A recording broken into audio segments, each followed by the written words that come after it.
మా ప్రభువును రక్షకుడైన యేసుక్రీస్తునామములో అందరికీ శుభాభివందనం తెలియజేస్తున్నాను. పిల్లరా ఇంకా బాగున్నారు కదా.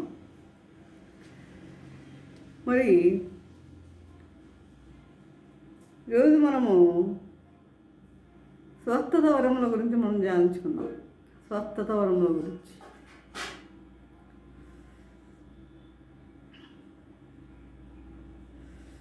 చూడండి. స్వస్థత వరములు అనేది పరిశుద్ధాత్మ వరములలో ఒకటి. ఇది బహువచనంతో కూడి ఉన్నది కదా, బహువచనంతో కూడి ఉన్నది. మరి బహువచనంతో కూడి ఉందంటే మరి ఎన్ని స్వస్థత వరాలు ఉన్నట్టు? ఎన్ని స్వస్థత వరాలు ఉన్నాయి? ప్రభు తన శరీరములో 39 గాయములు పొందినట్లుగా మనం చూస్తాం.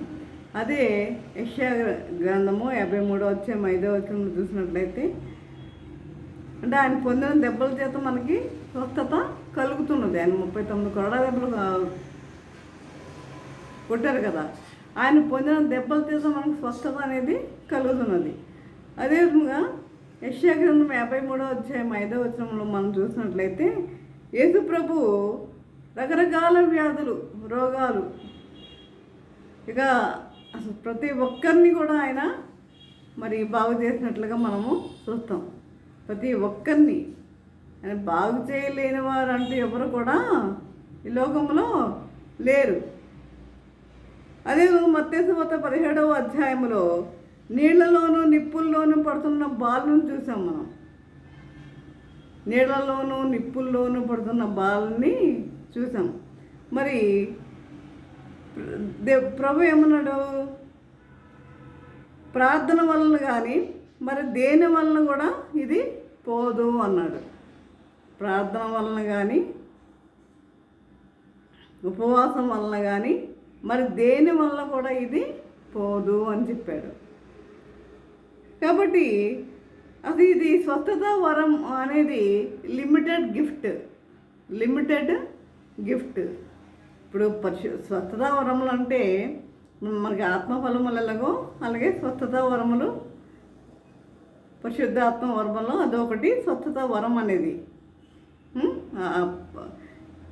ఏది ఈ యొక్క ఆత్మఫలములు 9 ఎట్లాగో అలాగే ఈ పరిశుద్ధాత్మ వరములలో స్వస్థత వరం అనేది ఇవి కూడా 9. ఇందులో స్వస్థత వరం అనేది ఒకటనమాట. ఇది లిమిటెడ్ గిఫ్ట్ అంటే పరిమితమైన వరం. ఇది పరిమితమైన వరం. ఈ యొక్క వరం చూడండి, ఈ 9 వరాలు ఇప్పుడు బుద్ధివాక్యము, జ్ఞానవాక్యము ఇవన్నీ ఉంటాయి కదా. మరి ఇవన్నీ కూడా ఒక సేవకంలో ఉన్నట్లయితే ఎలా ఉంటుంది చెప్పండి? ఒక సేవకంలోనే ఈ 9 వరాలు కూడా ఆయనలోనే ఉంటే నిజంగా ప్రపంచమంతా ఆయన ఏమంటారు? దేవుడనే అంటారు కదా, ఆయన్ని దేవుడనే అంటారు. కాబట్టి ఇక్కడ ఇవన్నీ కలిగి ఉన్నది ఎవరు అంటే ఒక యేసు ప్రభు మాత్రమే. ఈ యొక్క వరాలన్నీ కూడా కలిగి ఉన్నది ఎవరు అంటే ఒక యేసు ప్రభు మాత్రమే ప్రియులారా. కాబట్టి ఆయన అందరినీ స్వస్థపరిచాడు. స్వస్థపరిచిన వారు ఎవరు కూడా స్వస్థత లేకుండా ఉన్నవారు, ఆయన దగ్గరికి వచ్చిన వారు స్వస్థత లేకుండా వెళ్ళిన వారు ఎవరు కూడా లేరు. చూడండి, అదేవిధంగా అపోస్తలుడైన పౌలు కూడా తన బృందములో ఒక వ్యక్తిని స్వస్థపరచలేకపోయాడు. అదే చూద్దాం. చూడండి, తిమోతికి రాసిన 2వ పత్రిక 4వ అధ్యాయం 20వ వచనం చూసినట్లయితే యతస్థు కొరింథీలో నిలిచిపోయాను. త్రోఫిము రోగి అయినందున అతనిని మిలేరులో విడిచి వచ్చి తిని. అదేవిధంగా మత్తయి సువార్త 8వ అధ్యాయం 14వ వచనంలో కూడా చూసినట్లయితే పేతురు తన అత్తను బాగు చేయటకు ఎవరిని వేడుకున్నాడు? ప్రభువుని వేడుకున్నాడు.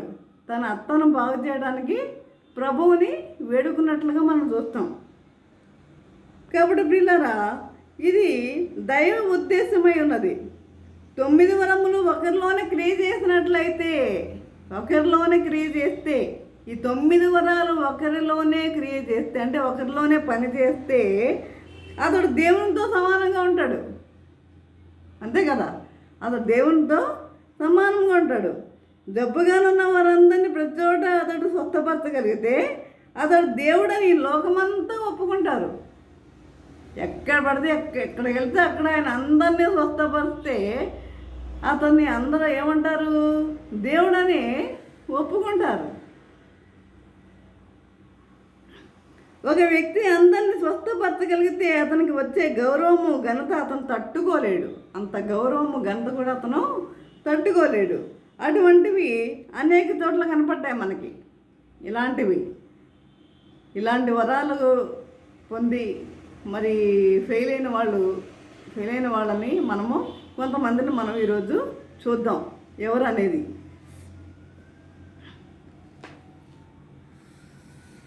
అలెగ్జాండర్ డెవి ఈయన వలె ప్రస్తుత కాలంలో ఏ సేవకుడు కూడా అద్భుతమైన స్వస్థతలు చేయలేదు. ఈయన స్వస్థతలు చేసినట్లుగా ఎవరు కూడా స్వస్థతలు చేయలేదు. షికాగోలో దైవశక్తిని పొంది ప్రపంచమంతా ఈయన పేరు పొందాను. షికాగోలో దైవశక్తిని పొంది ప్రపంచమంతా పేరు పొందాడు. ఈయన ప్రపంచమంతా పేరు పొందాడు. 1900 సంవత్సరంలో 6000 ఎకరములు కొని సియోను పట్టణమును నిర్మించాడు. 6000 ఎకరాలు కొన్నాడు. ఎప్పుడు 1900 సంవత్సరంలో 6000 ఎకరాలు కొని సియోను పట్టణాన్ని నిర్మించాడు. 2 సంవత్సరంలోని ఈ పట్టణంలో 10,000 మంది ఉండిరి. తాను ఎన్నో గొప్ప కార్యములు చేసి తాను భరించగలిగిన దానికంటే ఎక్కువ పేరు పొందాడు. అందరినీ స్వస్థపరుస్తున్నాడు కదా, తను ఎక్కువ పేరు పొందాడు. ఈయనకు కలిగిన దైవ ప్రత్యక్షత వలన తాను ఏమనుకున్నాడు తెలుసా? తనకు కలిగిన దైవ ప్రత్యక్షత వలన అతను ఏమనుకున్నాడంటే, నేను ఏలియా ప్రవక్త వంటి వాడిని. తానే అంటే హెచ్చించుకోవడం. నేను ఏలియా ప్రవక్తననియు సంఘం యొక్క మొదటి అపోస్తలుడని పిలుచుకొనెను. తానే అలా అంటే ఏంటి? ఇది హెచ్చింపు అనమాట. హెచ్చించుకున్నాడు. ఈ విధంగా అందరినీ స్వస్థపరచడం వల్ల తానే హెచ్చించుకున్నాడు. కాబట్టి ఇటువంటి కొన్ని కారణాల వల్ల తనతో ఉండిన ఈ విధంగా హెచ్చింపు వలన తనతో నుండిన వారు ఏం చేశారు? తిరుగుబాటు చేశారు. ఈ విధంగా హెచ్చించుకుంటున్నాడు ఇతను. ఈ విధంగా హెచ్చింపు అనేది మన బైబిల్ గ్రంథానికి తగినది కాదు. దేవుడు ఏమన్నాడు? హెచ్చించుకున్నవాడు తగ్గించుకున్నవాడు హెచ్చించబడును అని దేవుని వాక్యం తెలియజేస్తుంది. అయితే నేను హెచ్చించుకుంటే ఆయనతో పాటు ఉన్నవారు ఏం చేశారు? తిరుగుబాటు చేశారు. అందువల్ల అతడు ఆత్మలో బలహీనుడై అకాలముగా 1907లో చనిపోయాడు. 1907లో చనిపోయాడు. చూసారా? తాను హెచ్చించుకోవడం వల్ల ఏం జరిగిందో చూసారా? అదే ఇంకొక వ్యక్తిని చూద్దాము. జెఫ్రీ అనే వ్యక్తిని. వేల్స్కు చెందిన జెఫ్రీ గొప్ప స్వస్థత వరం గలవాడు. ఈయన కూడా గొప్ప స్వస్థత వరాలు కలిగి ఉన్నాడు. గొప్ప స్వస్థత వరాన్ని కలిగి ఉన్నాడు. అనేక వేల మంది అనేక రోగముల నుండి స్వస్థత పొందిరి. అనేక వేల మంది మరి ఈయన దగ్గర స్వస్థత పొందారు. కీళ్ళ జబ్బుల నుండి మరి ప్రత్యేకంగా బాగు చేయించుండెను. వీల్ చైర్లో వస్తున్న వారిని కూడా ఆయన ఏం చేసేవాడు? బాగు చేసేవాడు. ఒక రాత్రి మీటింగ్ జరుగుతూ ఉంది. ఆయన వేదిక మీద ప్రసంగిస్తున్నాడు. అప్పుడు వీల్ చైర్లో వస్తున్న వాళ్ళని ఏం చేశాడు తెలుసా? ఆయన వేదిక మేంతి దూకి ఆ యొక్క వీల్ చైర్లో ఉన్న వారిని పట్టుకుంటే వెంటనే వారు లేచి నడవసాగారు. గంతులు వేస్తూ నడవసాగారు. కాబట్టి చర్చిలో పాడుతూ నవ్వుతూ వేదిక నుండి దూకి చక్రాల కుర్చీలో నడవలేక ఉన్న వారిని ముట్టగా అతడు స్వస్థపడి ఆ స్థలమంతా గంతులు వేయిచుండెను.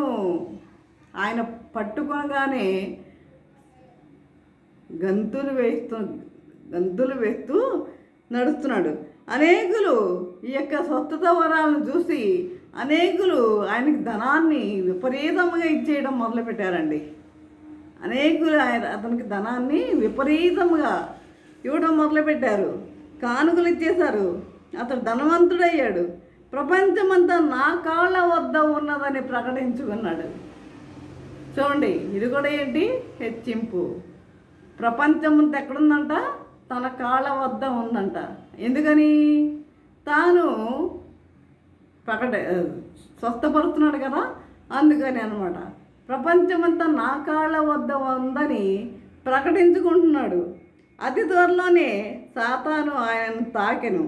అకాలములో కీళ్లవాతము అతనికి వచ్చింది. కీళ్లవాతము వచ్చి చనిపోయాడు. ప్రపంచమంతా ఎవరి కాళ్ళ ముందు ఉండాలి?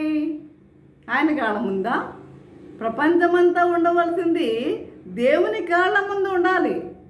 ఆ ప్రభువు కాళ్ళ ముందు ఉండాలి ప్రపంచమంతా. కానీ ఈయనేమన్నాడు? ప్రపంచమంతా నా కాళ్ళ ముందు ఉంది అని హెచ్చించుకున్నాడు. కనుక ప్రపంచమంతా యేసు పాదం దగ్గర రావాలి కానీ ఆయన పాదాల యొద్దకు కాదు. కాబట్టి ఆయన కీళ్లవాతంతో చనిపోయాడు. ఇంకో వ్యక్తిని చూద్దాం. చూడండి, విలియమ్స్ బ్రెన్హోమ్. ఇక్కడ నమ్మశక్యంగా అద్భుతములు ఈయన జరిగించాడు. నమ్మశక్యంగా అద్భుతాలు ఇతను జరిగించాడు. ప్రవచన వరములను మాత్రమే కాక శక్తి వరములను కూడా కలిగి ఉండెను. ప్రవచన వరములు మాత్రమే కాకుండా శక్తి వరాలు కూడా ఇతను కలిగి ఉన్నాడు.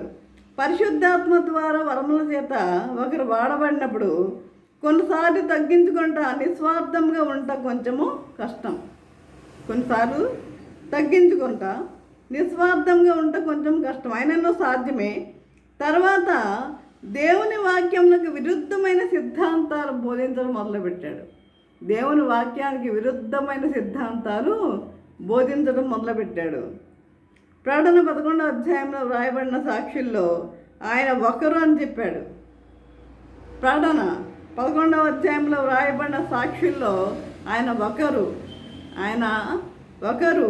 అని చెప్పాను. అయితే ఒక కారు ప్రమాదములో ఇది కూడా ఏంటి? ఈయన కూడా ఏం చేశాడు?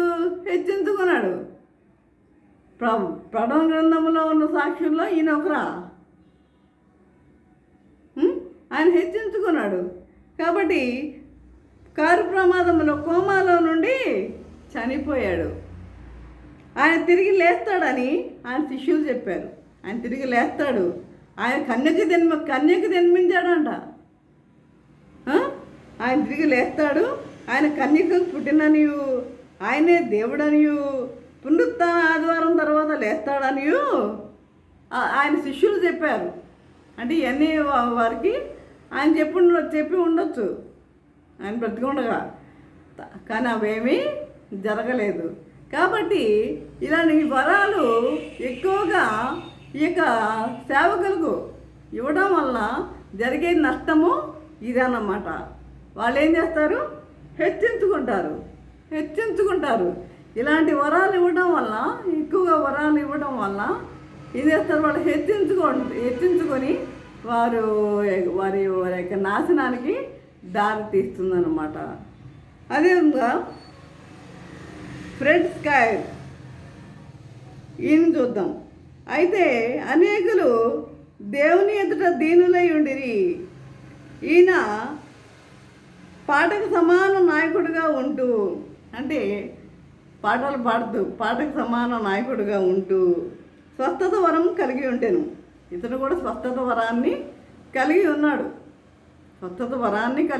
అంతే. చూపులేని గుడ్డివారిని స్వస్థపరచుట్లో వాడబడ్డాడు. చూపులేని గుడ్డివారిని, వారి కళ్ళు ముట్టుకోగానే వారికి కళ్ళు రావటం ఆ స్వస్థత వరం. చూపులేని గుడ్డివారిని స్వస్థపరచుట్లో వాడబడ్డాడు. ఈయన కూటాలలో 400 మంది చూపు పొందారు. ఈయన కూటాలలో ఎంతమంది స్వస్థత పొందారంట? 400 మంది స్వస్థత పొందారంట ప్రియులారా. ఆయన కూటాల్లో ఎవరైనా ఎప్పుడైనా గుడ్డివారు ఉంటే అతడు తప్పక చూపు పొందునని ఎంతో సంతోషించేవాడు ఫ్రెడ్. ఇది స్వస్థత వరముల్లో ఒకటి. కాబట్టి ఈ స్వస్థత వరాలన్నీ ఒకే సేవకుడికి ఉండవస్తులు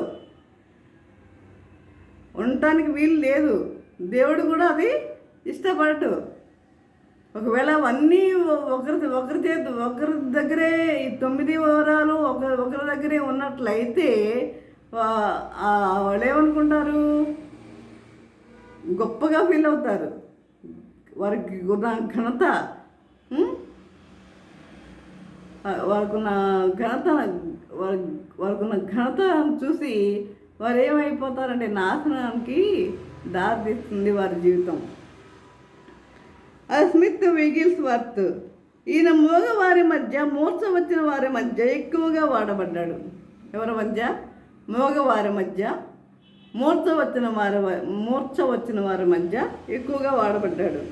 ప్రసంగము చేస్తూ ఆపి క్రిందకు వెళ్ళి స్వస్థపరిచి మరలా ప్రసంగం కొనసాగించేవాడు.